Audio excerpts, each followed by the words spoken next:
Back side అంతా కూర్చోండి. ప్రజల మీద మీరు అక్కడే ఉండవు. జగన్మోహన్ రెడ్డి గారు, కరుణాకర్ రెడ్డి గారు ఢిల్లీ మామూలుగా అయితే తీసుకొని ఉండేవాళ్ళు కాదు. మీరు నిజమైన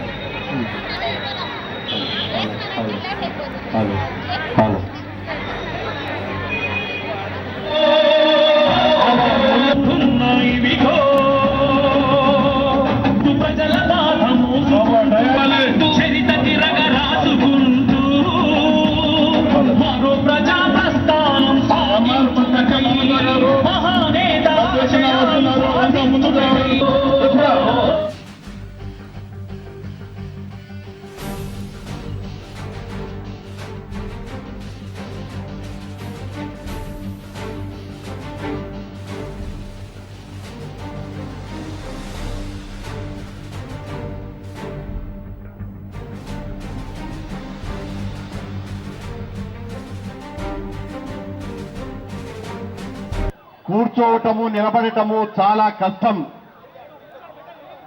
కానీ మన పాలకులు మనకు పుట్టిస్తున్నటువంటి వేడి ముందర ఇది వేడి కానే కాదు.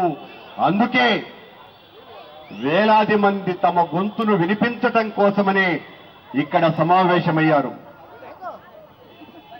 అక్కలారా, చెల్లెల్లారా, సరిగ్గా 2 సంవత్సరాల క్రితం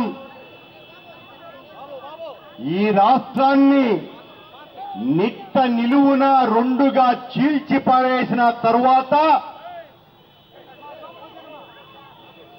చీలిపోయినటువంటి ఆంధ్రప్రదేశ్ రాష్ట్రానికి ఇమాం అరవకుండా వచ్చేయండి, వందలాది మంది ఇంకా తరలి వస్తున్నారు ఈ ధర్నా కోసమని. 10 సంవత్సరాల పాటు ప్రత్యేక హోదా ఇవ్వాలని పార్లమెంటు సాక్షిగా, పార్లమెంటు అంటే ప్రజలకు దేవాలయం లాంటిది, అందులోనూ ఎగువ సభ రాజ్యసభలో ఆనాటి ప్రధాని మన్మోహన్ సింగ్ గారు ఆంధ్రప్రదేశ్ రాష్ట్రానికి 5 సంవత్సరాలు ప్రత్యేక హోదా కల్పిస్తాము అని ప్రకటిస్తే, కాదు 10 సంవత్సరాలు ఇవ్వాలి అని డిమాండ్ చేశారు ఈ రాష్ట్రానికే సంబంధించిన నాయకుడైనటువంటి వెంకయ్య నాయుడు గారు. ఆ తర్వాత ఎన్నికల సభ,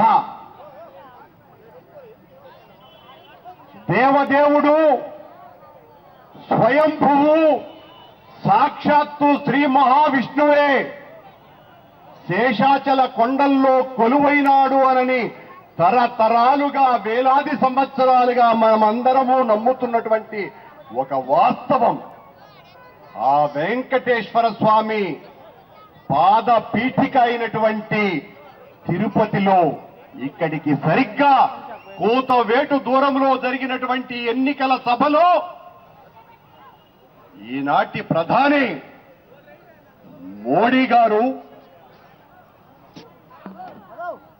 ఆంధ్రప్రదేశ్ రాష్ట్రానికి 10 సంవత్సరాలు ప్రత్యేక హోదా కల్పిస్తాం, మేము అధికారంలోకి వస్తే పోలవరం ప్రాజెక్టును పూర్తిగా మేమే కడతాం, ప్రత్యేక హోదా ఇవ్వటం ద్వారా కనీసం 10,000 పరిశ్రమలు వస్తాయి, 90% కేంద్ర ప్రభుత్వం నుంచి వచ్చేటువంటి నిధులు తిరిగి ఇవ్వవలసినటువంటి అవసరమే లేదు, అంత పెద్ద బృహత్తర కార్యక్రమం మీరు ఓట్లు వేస్తే మా బాధ్యతగా చేస్తాము అనని వెంకటేశ్వర స్వామి పాదాల మీద ప్రమాణం చేసి చెప్పారు.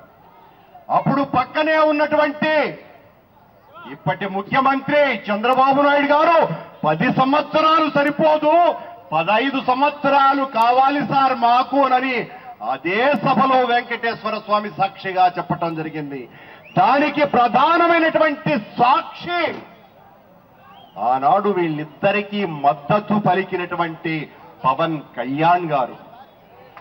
2 సంవత్సరాలు గడిచిపోయాయి అధికారంలోకి వచ్చి.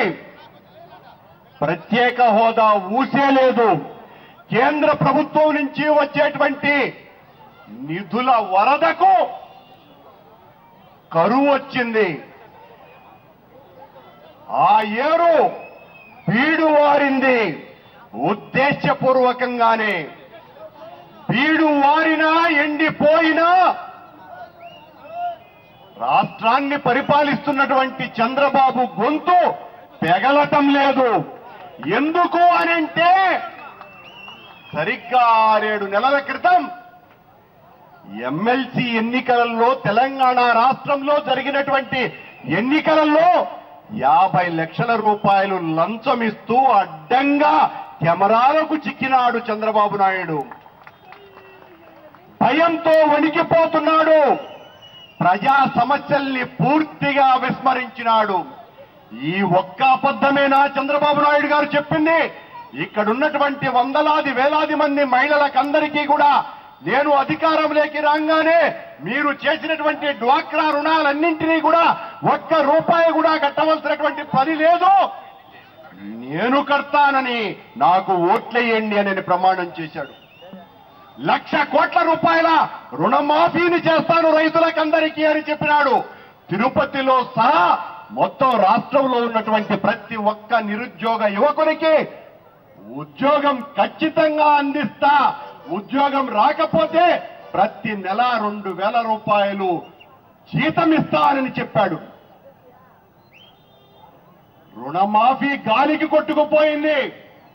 మా నాయకుడు జగన్మోహన్ రెడ్డిని నువ్వు 2 ఏళ్లు జైల్లో పెట్టవచ్చు కాక, మా నాయకుడి ఒళ్ళంతా గుండె, ఒళ్ళంతా వెన్నుముకే మా పార్టీ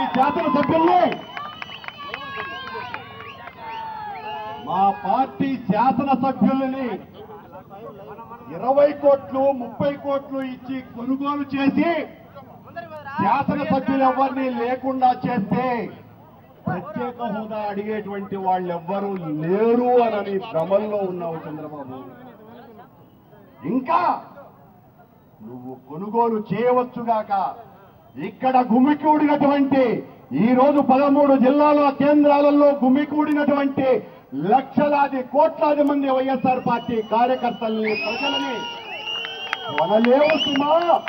నువ్వు కొనటానికి సిద్ధపడినా అమ్ముడు పోవటానికి ఒక్క ప్రజలు కూడా సిద్ధంగా లేరు అని తెలియచేస్తూ నీ కపట నాటకాలు మాను. 2 సంవత్సరాల సువర్ణ అవకాశం పాడు చేసుకు